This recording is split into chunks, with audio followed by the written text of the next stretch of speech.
வணக்கம் நண்பர்களே. டாக்டர் முரளி வைட்டின்ற நம்ம இந்த சேனலில் மீண்டும் உங்களை சந்திக்கிறதுல எனக்கு மட்டற்ற மகிழ்ச்சி. வெல்கம். இந்த வாரம் நம்ம மிகவும் பரவலான, அதே நேரம் மிகவும் தவறாக புரிந்து கொள்ளப்பட்டிருக்கின்ற பிரச்சனையான கால் வீக்கத்தை பற்றி, பீடல் எடிமா, நீர்க்கோர்வு, நீர் வீக்கம், லெக் ஸ்வெல்லிங் என்பதை பற்றி பார்க்க போகிறோம். பொதுவாக இந்த வீக்கமானது ஒரு காலில் இருக்கலாம், இல்லை ரெண்டு கால்லையும் இருக்கலாம். யூனிலேட்ரல் இல்லை பைலேட்ரல். அக்யூட்டாக இருக்கலாம், அப்போ தான் வந்ததாக இருக்கலாம் திடீர்னு, அல்லது கிரானிக் படிப்படியாக நிதானமாக வந்ததாக இருக்கலாம். இந்த வீடியோவில் நாம் இதற்கான காரணங்கள், பீடல் எடிமா கால் வீக்கம்னா என்ன அறிகுறிகள், எப்படி இதற்கு வைத்தியம் செய்வது, வீட்டு வைத்தியமா, டாக்டர் வைத்தியமா, வாழ்க்கை முறை மாறுதல்களா, எப்படி இதை கண்டுபிடிக்கிறது, எந்த நேரத்தில் டாக்டர்கிட்ட போகணும், எந்த நேரத்தில் நாம்ளே வைத்தியம் பண்ணிக்கிறது, இதை பற்றியெல்லாம் ஒரு சின்ன அலசலை பார்ப்போம். வாங்க வீடியோக்குள்ளே போகலாம்.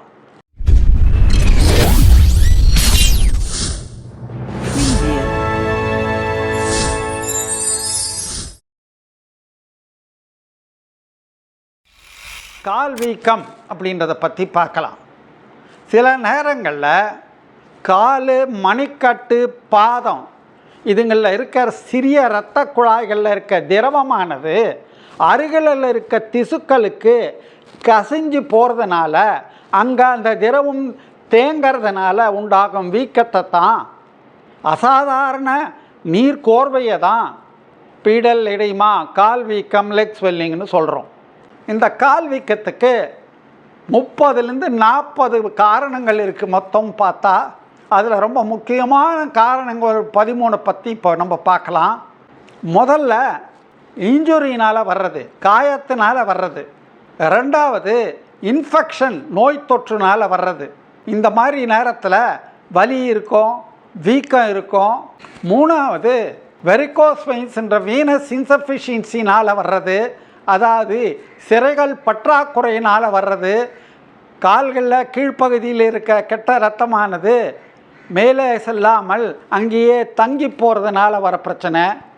அடுத்தது டீப் வெயின் த்ராம்போசிஸ் என்று ரொம்ப ஆழமான நரம்புகளில் ஏற்படுற இரத்த கட்டினால் வர்றது. இந்த நாளும் பொதுவாக யூனிலேட்ரலாக இருக்கும். இந்த வீனஸ் இன்சஃபிஷியன்சி இல்லை வெரிகோஸ் வெயின்ஸ் பைலேட்ரலாக இருக்கலாம். யூனிலேட்ரல்னால் காரணம் அங்கேயே இருக்கும், லோக்கல் ஏரியாவில். பைலேட்ரல்னால் காரணம் மேலே இருக்கும். இந்த டீப் வெயின் த்ராம்போசிஸ் மட்டும் அக்யூட் காரணம், அப்போ தான் உடனடியாக வந்ததாக இருக்கும், உடனே ஓட வேண்டியதாக இருக்கும், பொறுத்துக்க முடியாத வலி இருக்கும். மற்ற மூணும் கிரானிக், நிதானமாக படிப்படியாக வந்ததாக தான் இருக்கும். அடுத்தது 5வது காரணம், ரொம்ப நேரம் ஒரே நிலையில் அசையாமல் நின்றுக்கிட்டோ உட்காந்துக்கிட்டோ இருக்கிறதுனால வர வீக்கம். 6வது ஹார்ட் ஃபெயிலியர், இருதய செயல் இழப்பு, அதனால் வர்ற பிரச்சனை. இருதயமானது நல்லபடியாக எஃபெக்டிவாக ரத்தத்தை பம்ப் செய்ய முடியலை, ரத்தம் தங்க ஆரம்பிக்குது. இதே மாதிரி லிவர் நோய்கள்னால், கல்லீரல் நோய்கள்னால் வர பிரச்சனை. கல்லீரல் ஃப்ளூயிட் பேலன்ஸை உடம்புல மெயின்டைன் பண்ணுறதுக்கு முக்கியமான உறுப்பு. பாதிக்கப்படும் போது இந்த நீர்க்கோர்வை உண்டாகுது.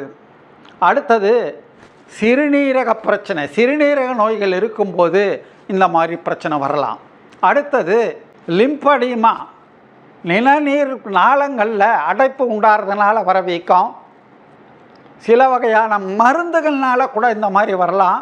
ரொம்ப முக்கியமானது இரத்த கொதிப்புக்கு, பிபிக்கு ஜனங்க சாப்பிட்ற மாத்திரைகள் கால்சியம் சேனல் பிளாக்கர்ன்றது ரொம்ப முக்கியம். உங்களுக்கு தெரிஞ்ச பேர் அம்லோடிப்பின்றது. இந்த அம்லோடிப்பின் சாப்பிட்றவங்களுக்கு கால் வீக்கம் வரலாம். சர்க்கரை நோய்க்கு சாப்பிட்ற கிளிட்டசோன் மாத்திரைகள், பயோகிளிட்டசோன்னால் வீக்கம் வரலாம். கான்ட்ராசெப்டிவ்ஸ்னால் வரலாம். ஆன்டி டிப்ரெஷன் மாத்திரைகள் உண்டு பண்ணலாம். ஸ்டீராய்டு ஜாஸ்தி சாப்பிட்றவங்களுக்கு வரலாம். ஹார்மோன் டேப்லெட் சாப்பிட்றவங்களுக்கு இந்த மாதிரி வீக்கம் வரலாம். ப்ரெக்னன்சி டைமு, கர்ப்ப காலத்தில் ஸ்திரீகளுக்கு வீக்கம் வரலாம். அதிகமான இரத்த ஓட்டம் உண்டாகிறதுனால, ஹார்மோன்கள் மாறுதல்கள் உண்டு பண்ணுறதுனால, இரத்த குழாய்கள் மேலே அழுத்தம் ஜாஸ்தியாக இருக்கிறதுனால இந்த வீக்கம் வருது. இது ஆபத்து இல்லாதது. டெலிவரிக்கு அப்புறமா எல்லா கேஸ்லேயும் சரியாக போயிடும். ஒரு அப்சர்வேஷனில் வச்சுக்கணும். இதை தவிர புரோட்டீன் குறைவாக ரத்தத்தில் இருந்ததுன்னா அந்த ஹைப்போப்ரோட்டீனீமியா இந்த மாதிரி வீக்கத்தை உண்டு பண்ணும். அலர்ஜினால் இந்த மாதிரி வீக்கம் வரலாம். சால்ட்டு, உப்பு அதிகமாக இல்லை பொருட்களை ஜாஸ்தி சாப்பிட்றதுனால இந்த மாதிரி வரலாம். கூடயே ஒபிசிட்டி, உடல் பருமன் ஜாஸ்தியாக இருந்தால் இந்த மாதிரி வீக்கம் வரலாம். அடுத்தது நம்ம என்ன அறிகுறிகள் இருக்கும், சிம்டம்ஸ் என்ன இந்த நோய்க்கு அப்படின்றத பார்க்கலாம். கால் வீக்கத்துக்கு, பீடல் எடிமாக்கு முக்கியமானது காலில் பார்த்த உடனே தெரிகிற மாதிரி நல்ல வீக்கம் இருக்கும், ஸ்வெல்லிங். நம்பர் 1. நம்பர் 2, இந்த தோலானது கொஞ்சம் டைட்டாக இருக்க மாதிரி இருக்கும், பளபளப்பாக இருக்கும், ஷைனிங்காக இருக்கும். தோலில் கலர் மாறுதல் இருக்கலாம், பிளாக்காவோ ப்ரௌனாவோ மாறலாம். கூடயே கால்களில் ஒரு அசௌகரியம் இருக்கும், ஜாயிண்ட் மேலே ஒரு ஸ்டிஃப்னஸ் இருக்கும். முக்கியமாக கடைசியாக இன்டென்டேஷன்ஸ், அழுத்தனா குழி விழறது. படத்தில் பாருங்கள், கிளியராக தெரியுது. பிட்டிங் எடிமான்றது இந்த இன்டென்டேஷன்ஸ் இருக்கும். டயக்னோசிஸ் பெரிய கஷ்டம் இல்லை, பார்த்தாலே தெரியும். ஹிஸ்ட்ரியில், ஃபிசிக்கல் எக்ஸாமினேஷனில் தெரியும். சில நேரங்களில் அல்ட்ராசோனோகிராஃபி தேவைப்படலாம், இசிஜி தேவைப்படலாம், எக்ஸ்ரே தேவைப்படலாம். முக்கியமானது ட்ரீட்மெண்ட், மருத்துவம். இதுக்கு 1 வீட்டு வைத்தியம் இருக்குது, 2 டாக்டர்கிட்ட போய் வைத்தியம் செய்கிறது இருக்குது, 3 வாழ்க்கை முறை மாறுதல் இருக்குது. முக்கியமானது இந்த வீட்டு வைத்தியம்தான். ஃபஸ்ட்டு கால்களை ஒசரமாக தூக்கி வைக்கிறது. இருதய லெவலை விட அதிகமாக உயரமாக இருக்கா மாதிரி கால்களை ஒசத்தி வைக்கணும்.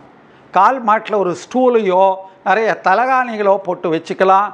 இதுக்கே ஒரு ஸ்பெஷல் தலகாணிகள்லாம் மார்க்கெட்டில் இருக்குது பாருங்கள் படத்தில், அதை வாங்கி வச்சுக்கலாம். 15லேருந்து 30 நிமிஷமாவது கால்களில் இந்த மாதிரி ஒசர தூக்கி வச்சிடலாம். ஒரு நாளைக்கு 2-3 தடவை செஞ்சால் ரொம்ப நல்லது. அடுத்தது கம்ப்ரெஷன் ஸ்டாக்கிங்ஸ்ன்னு சொல்லி ஒரு அழுத்தம் கொடுக்குற காலுறைகள் இருக்குது. அதை வாங்கி போட்டுக்கிட்டால் ரத்த ஓட்டம் ஜாஸ்தியாகும், வீக்கம் குறையும். 3வது சொந்த வைத்தியம், சரியான காலணிகளை போட்டுக்கணும். ஹை ஹீல் ஷூ இருக்கக்கூடாது. சோல் நல்ல சாஃப்டாக இருக்கணும், கம்ஃபர்டபுளாக இருக்கணும். ரெகுலராக எக்ஸசைஸ் செய்யணும். லோ சோடியம் டயட் சாப்பிடணும். ராசி உப்பு இருக்க பொருட்களை சாப்பிடக்கூடாது, அப்படின்னா வீக்கம் குறையாது. தேவையான அளவு தண்ணி குடிக்கணும்.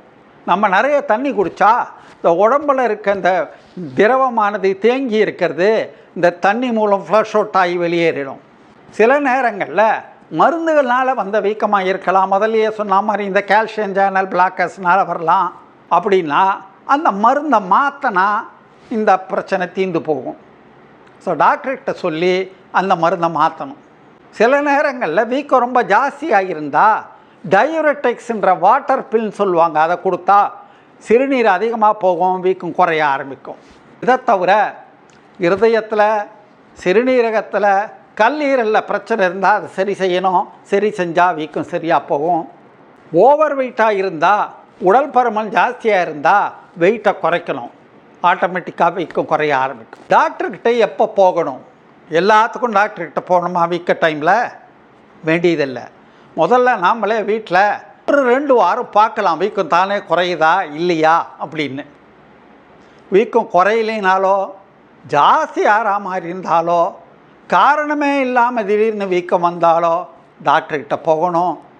வலி ஜாஸ்தியாக இருந்தால், கூட காய்ச்சல் இருந்ததுன்னா டாக்டர்கிட்ட போகணும். டயபெட்டிஸ் மெல்லிட்டஸ், சர்க்கரை நோயில் பாதிக்கப்பட்டவங்களாக இருந்தால் டாக்டர்கிட்ட போனால் நல்லது. இருதயத்தில் அசௌகரியமோ அல்லது மூச்சு விடுறதுக்கு பிரச்சனையோ இருந்ததுன்னா டாக்டர்கிட்ட போகணும். இவ்வளோ நேரம் நம்ம கால் வீக்கத்துக்கான அறிகுறிகள், காரணங்கள், எப்படி இதுக்கு தீர்வு செய்கிறது, என்ன மருத்துவம் செய்கிறது, இதை பற்றியெல்லாம் விவரமாக பார்த்தோம். உங்களுக்கு இருக்கிற சந்தேகங்கள்லாம் தீர்ந்திருக்குன்னு நினைக்கிறேன். இவ்வளோ நேரம் என்னோட சேர்ந்து இந்த வீடியோவை பார்த்ததற்கு ரொம்ப நன்றி. இந்த வீடியோவானது ஒரு மெடிக்கல் எஜுகேஷன் பர்பஸுக்காக தயார் செய்யப்பட்டது. ப்ரொஃபஷ்னல் மெடிக்கல் கவுன்சிலிங்க்கு ஒரு மாற்று அல்ல. தேவைப்படுவோர் அருகிலுள்ள மருத்துவமனைக்கு சென்று டாக்டரிடம் சிகிச்சை பெற்றுக்கொள்ள வேண்டும். சஜஷன்ஸ் இருந்தால் கமெண்ட் பாக்ஸில் போடுங்க. உங்கள் கேள்விகளுக்கு காத்து கொண்டிருக்கிறேன் பதிலளிக்க. இந்த காணொளி உங்களுக்கு பிடித்திருக்கும் என்று நினைக்கிறேன். லைக் பண்ணுங்கள், சப்ஸ்கிரைப் பண்ணுங்கள், பக்கத்தில் இருக்கிற பெல் பட்டனை அழுத்தி ஆலை டிக் பண்ணுங்கள். அப்போ தான் எல்லா நோட்டிஃபிகேஷன் உங்களுக்கு உடனுக்குடனே வந்து சேரும். ஷேர் பண்ணுங்கள். மீண்டும் ஒரு இன்ட்ரெஸ்டிங் டாப்பிக்கோடு அடுத்த வாரம் சந்திக்கிறேன். பாய்.